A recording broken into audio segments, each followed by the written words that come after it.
Hello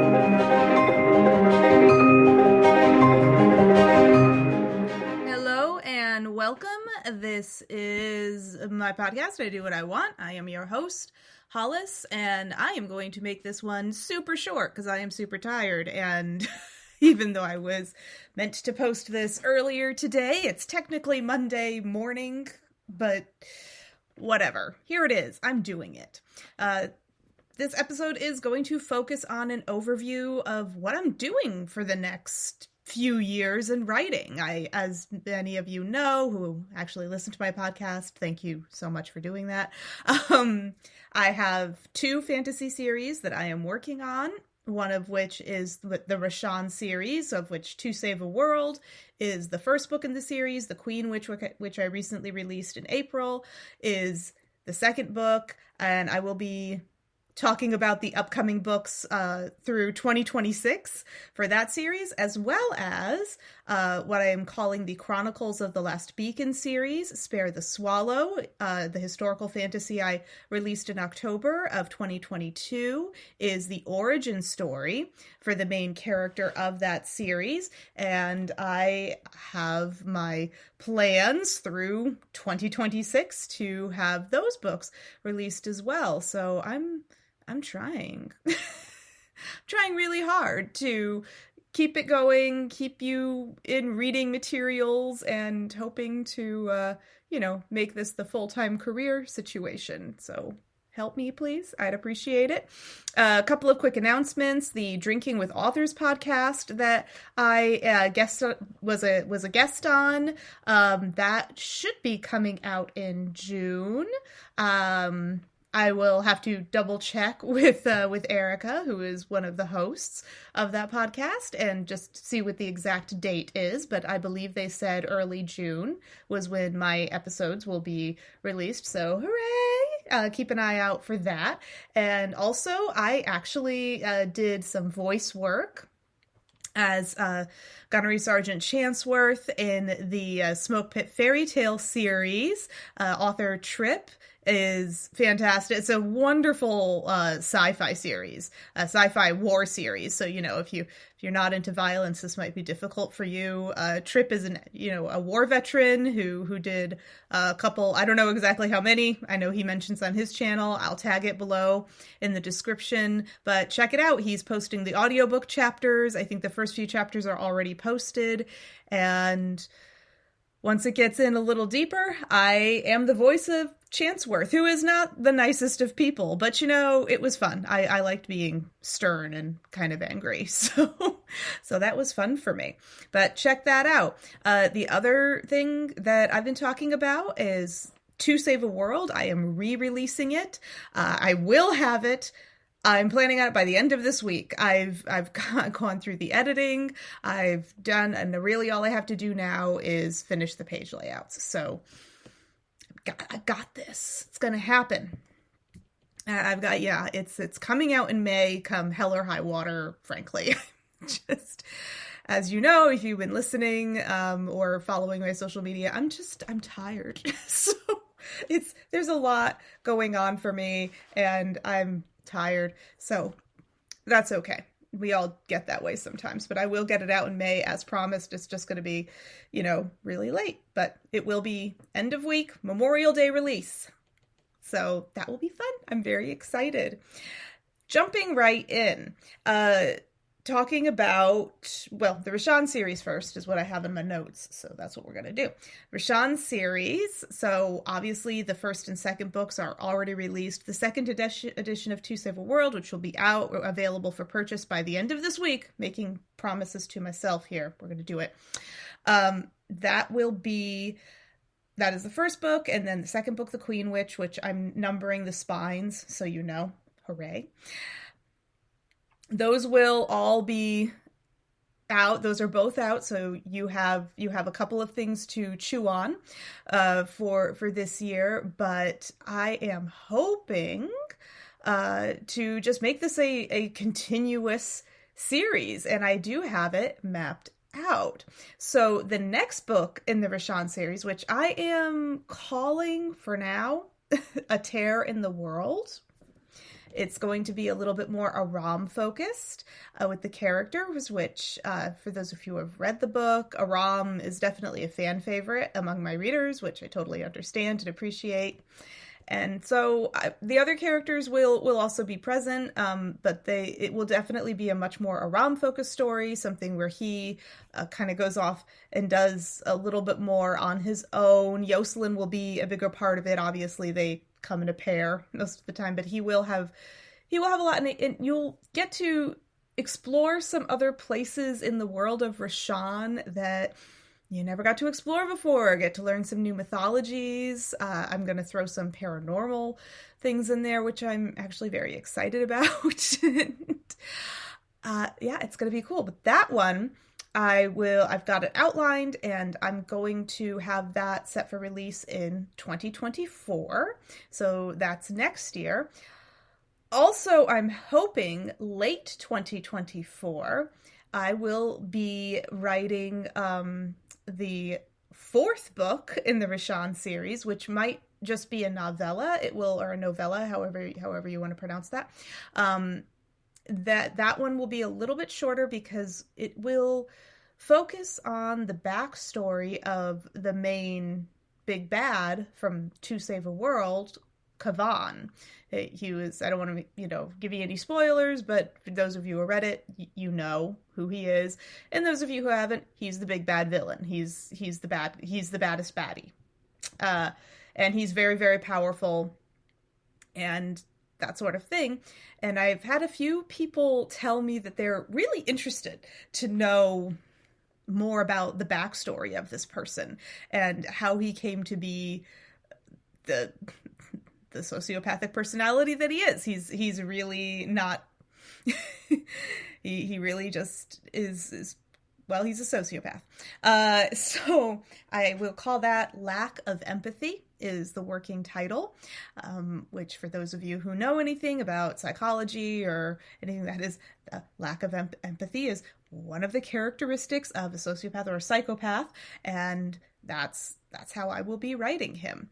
And I'm going to give his backstory, just sort of up until where he ends up in To Save a World, up until you get to that point, and you will learn about why he's, evil and all of that, and just what he came from, all of that. So I'm actually very excited to write that one. And then I am going to have a bit of fun. As you know, To Save a World is based on a Dungeons & Dragons game that my best friend and I played, and the characters are all that. And so I thought, why can't I bring some of my other Dungeons & Dragons characters into the world of Rashan? I mean, why not? I'm the author. It's my world. Oh, it's my world. I do what I want. I get it. So I'm going to do a little, these will be volumes 5 through 7, but they will be listed as the histories. And they will be stories. The first one is called The Key. 2 of them will release. The Key, and another that I'm working title is Of Ambition and Unity. That's a working title, we'll see. And those 2 are slated to come out in 2025. So that's 2 books in the Rashan series coming out in 2025. And then in 2026, I have another one called Starflower's Way. Starflower is an elven druid of mine who I love. And I actually have played her in several different campaigns, not just with my best friend, but I've also played her in campaigns where my brother is a DM and some friends and everything. And I really enjoy her character. I'm very excited to write Starflower. And and also the main character in The Key, which will be the first, volume 5 of the whole series, but the first of the histories, that will be Kristen. And you're actually going to meet a much older version of Kristen in A Tear in the World. So I'm going to be tying that all in. So you are actually going to be introduced to this character as an old woman, as an old elvish woman that helps Aram in A Tear in the World.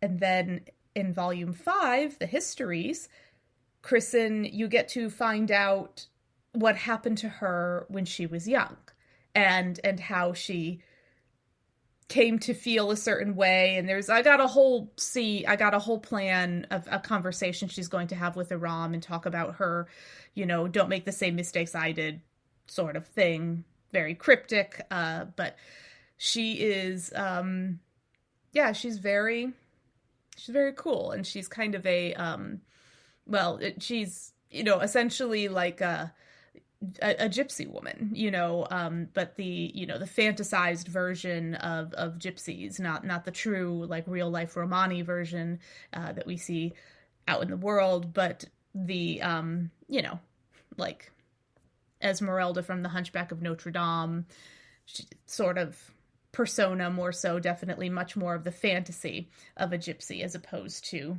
the reality. But I'm very, very excited. So you're going to get 2 books in 2024 from the Rashan series, A Tear in the World and Lack of Empathy. And then you will have 2 books from the Rashan series in 2025, and at least 1 book from the Rashan series in 26. So we'll see how fast I can get these things written. The books are going to get a little shorter. I know right now the books are like close to 400 pages or over in the case of To Save a World. And I feel a lot of first-time authors, I've noticed with a lot of other authors, particularly authors who write fantasy or just epic adventure kind of books, I see it a lot that we tend to write longer books to start. And then we realize, oh wait, if I'm writing a series, I don't have to put everything in one book. I can like cut this in half and have it be the next book. I don't have to. I can boil these down to something much more digestible for a weekend, something around 200 to 250 in pages instead of double that. And then I have more left over for another book when it's time to write it. So, and I can pump them out faster too, of course, because if it's less pages, then we can write them faster. We can get them to you faster. And that's actually the whole plan. But I have noticed with other authors that I read, and I read their early books, the early books are pretty thick, and then they start to get a little wiser. And they start cutting down, the page counts get a little lower, but, the quality isn't sacrificed. But you just realize as you become more experienced, I think, or at least I have felt this way, that you don't need all that.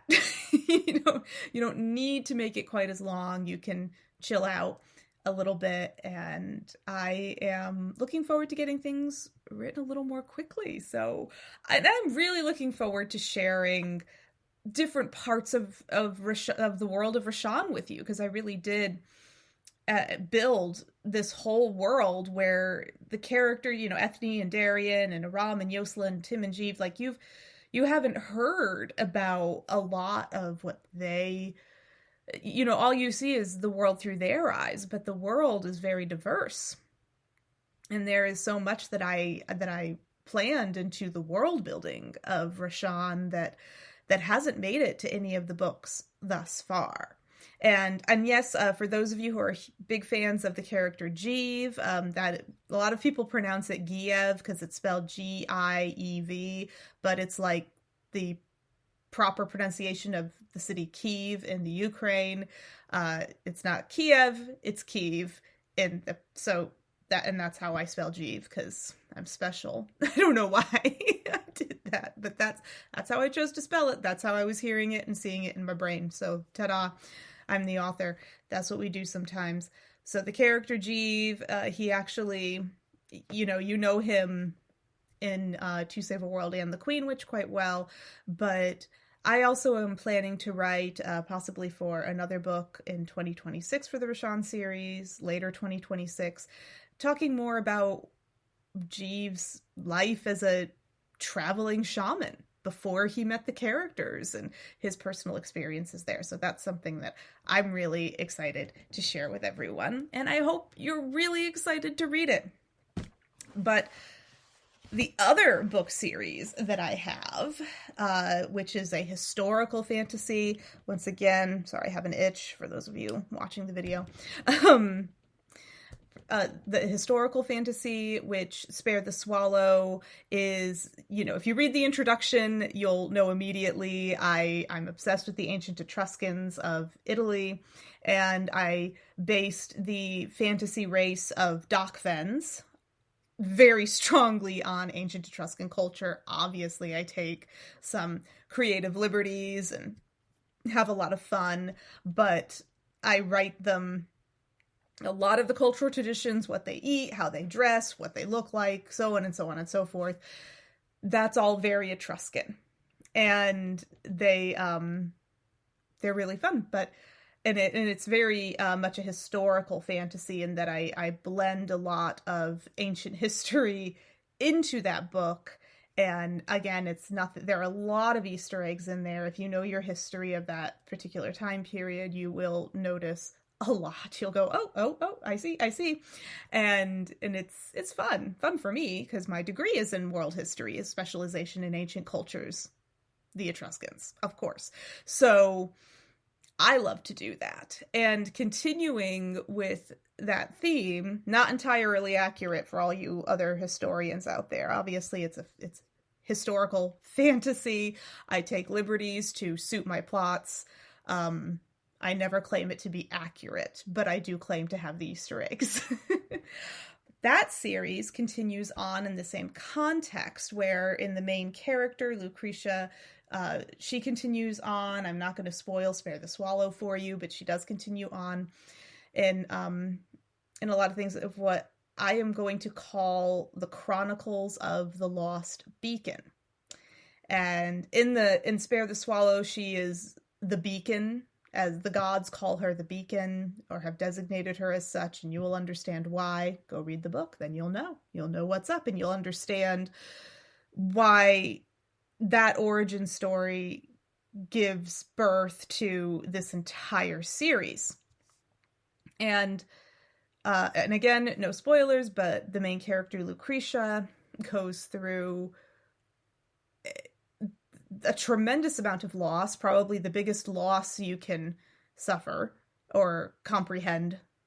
So that's huge. And I also enjoy reading psychological studies. I'm by no means an expert, but I enjoy reading what other people who are smarter than me have figured out and learning about that. So I thought it would be really interesting for me, and maybe for readers, to base the Chronicles of the Lost Beacon on the stages of grief. And, the stages of grief, and they don't always come in this order, but they are denial, anger, bargaining, depression, and acceptance. Acceptance is almost always the last stage, but the other ones, they can happen whenevs. It used to be thought that they would go in a certain order, I think, but in reality, at least as far as what's been explained to me and what I've read, that these stages of grief can happen in any order, and you can just volley between them. You might go into anger, and then you go into depression, and then you could volley right back into anger again, because until you hit acceptance, you can bounce around within the grief cycle wherever you might go. And that is what Lucretia is doing for the Chronicles of the Lost Beacon. I am almost done with volume 1 of the Chronicles. It's called Ignited. You start out the book, the main character is in her stage of heavy depression, but then this is her transition into anger. She is really angry, and that's why it's called Ignited. So that will be late this year. I'm almost done writing it. I've just got a couple more chapters and then is done. The Chronicles are going to be similar to what I mentioned in the Rashan series. I'm not going to make them super long. Spare the Swallow is like 370 pages-ish, around there. Again, it's a long one. I'm not going to make the Chronicles of the Lost Beacon as long. Many of them, in my eyes, will be novellas because they will be some of her experiences throughout her journeys they will not be long. They will be impactful for the character, but they will not be something that's necessarily a long story. Sometimes it's just a little short one. So Ignited, it will be coming out in late 2023 this year. So I'm thinking probably around November, maybe sooner.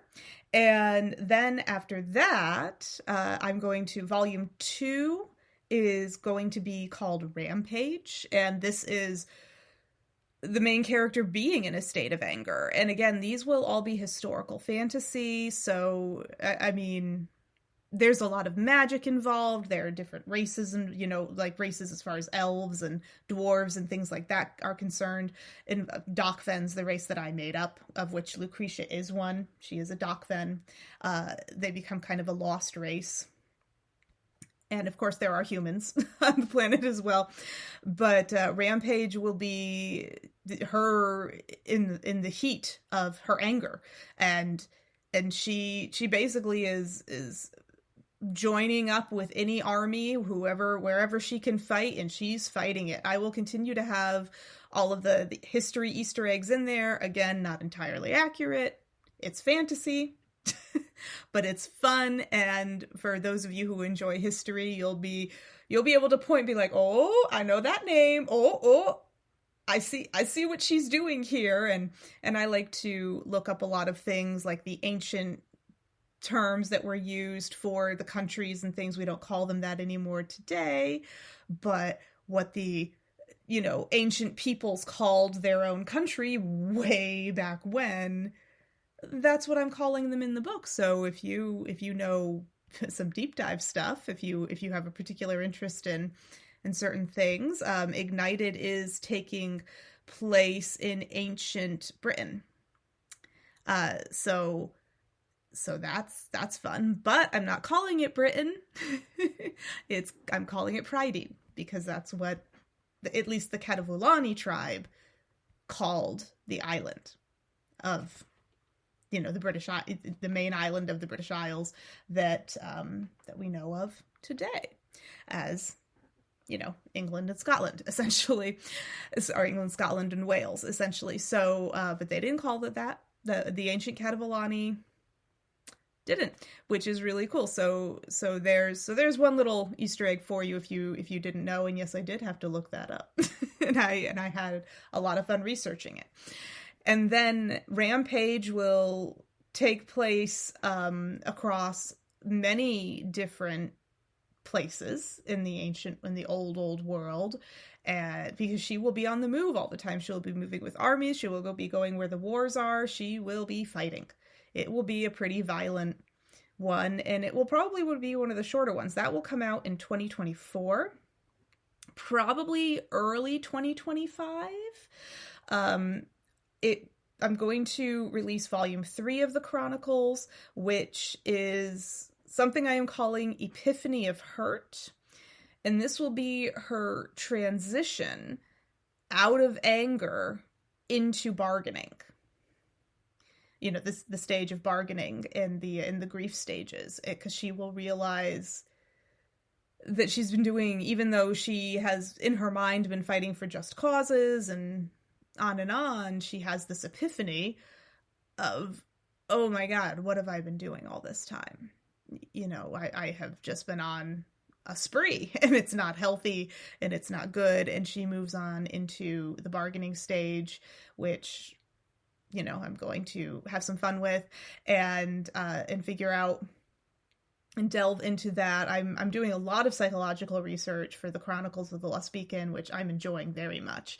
And I hope you'll enjoy it too. Like I said, absolutely no expert. I simply enjoy reading about it. I have always found the study of psychology very interesting. So it's something that I have always sort of casually read about on my own, as just from my own education, personal education. And I will be taking that information, and, obviously when I want to look up a specific fact, I look it up and I try to find the most credible source about how it works and use it for the books that way.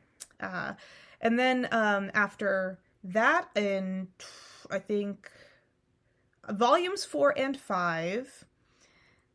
Volume 4 will come out in 2025 as well. That one, I am saying In Search of Peace is the working title of that one. That is, she is in the bargaining stage, so she's bargaining with herself. She's saying, okay, if I can just do more good things, if I can maybe not be so violent, if I can do this, do that, maybe I can earn back my good feelings. You know, maybe I could earn back something good. Maybe I can deserve something good. And that's, so she's trying to do all these bargains, these trade-offs, and that, you know, she's searching for peace, you know, peace in her heart and in her mind for the heavy weight that she carries from what happened in the origin story of Spare the Swallow.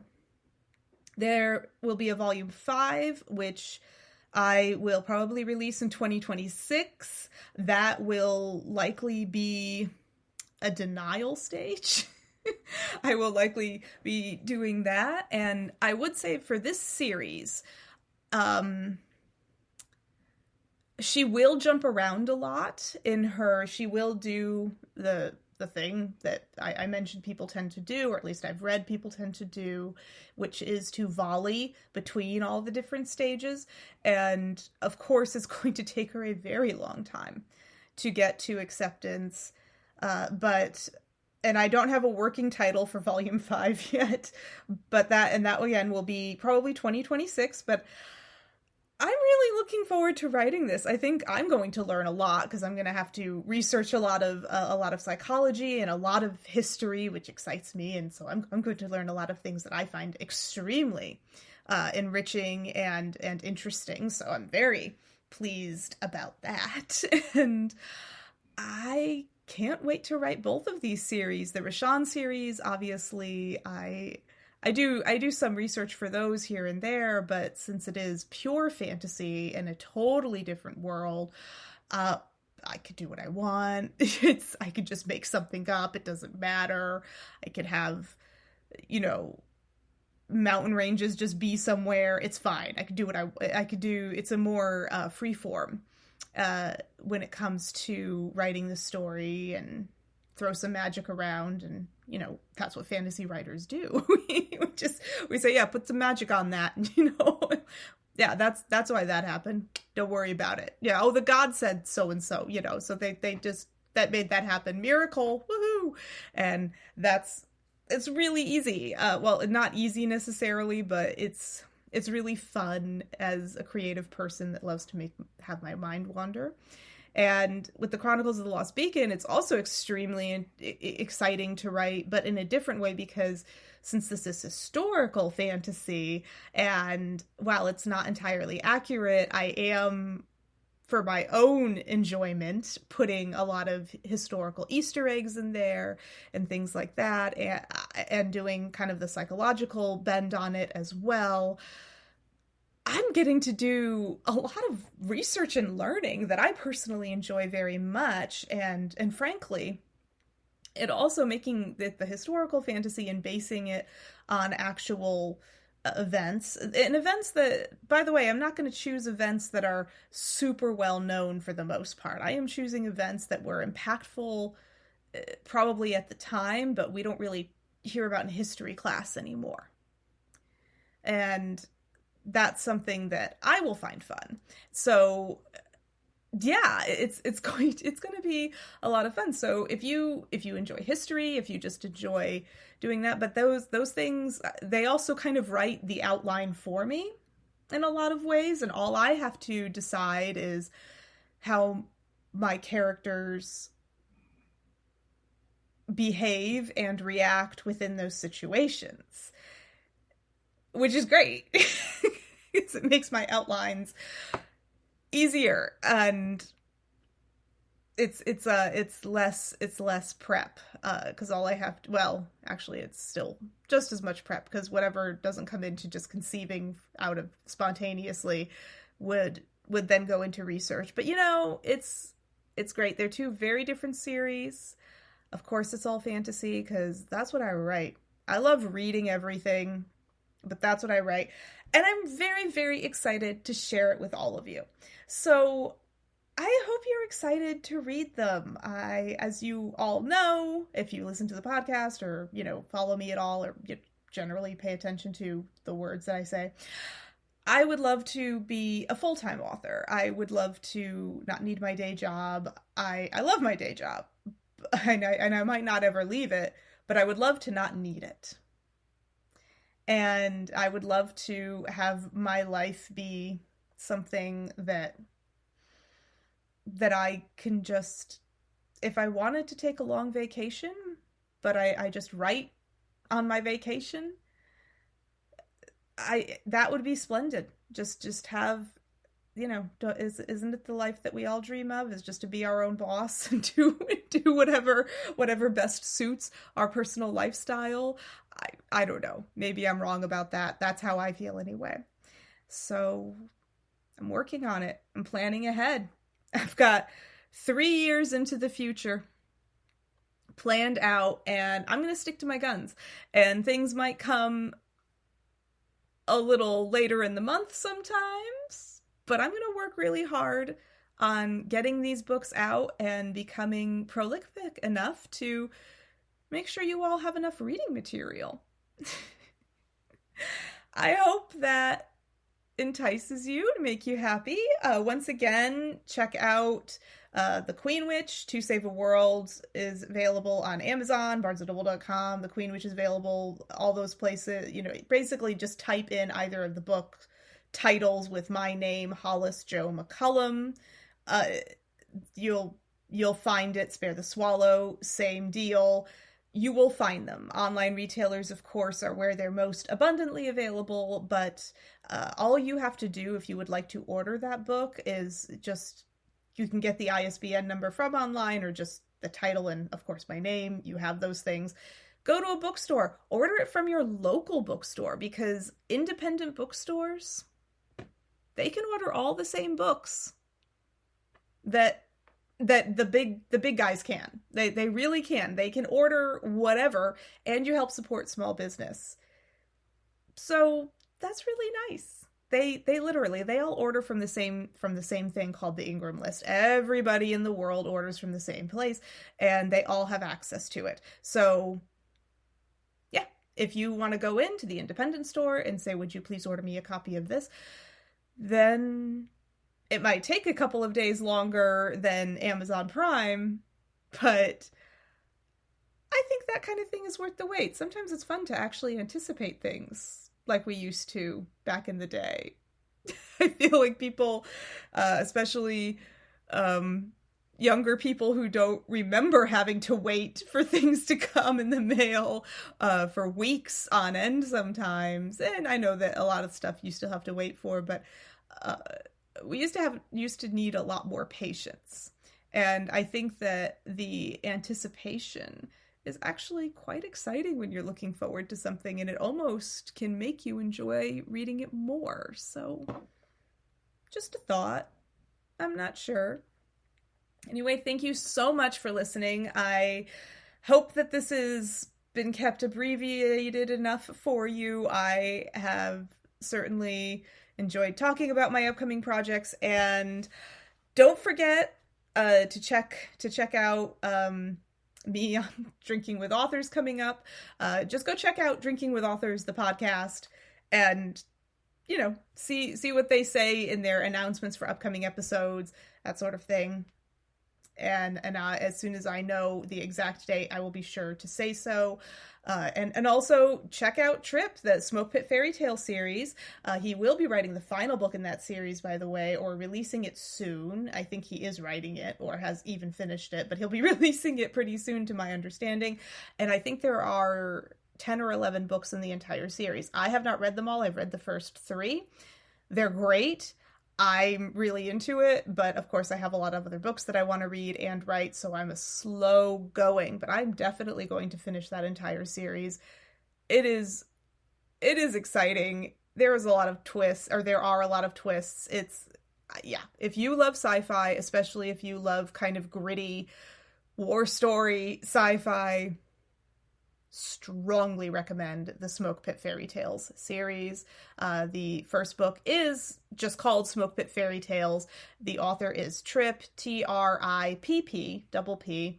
And yeah, and I'll link his YouTube channel in the description so that you can actually check out his audiobook, because he's releasing it chapter by chapter. The entire series is his plan here on YouTube. So if you prefer audiobooks, you got it. No worries. Thank you so much for joining me. My next episode will be my birthday, which is June 4th, which is a Sunday this year. And in the meanwhile, I hope that you all have a fantastic Memorial Day, that you enjoy things very much, and generally enjoy life.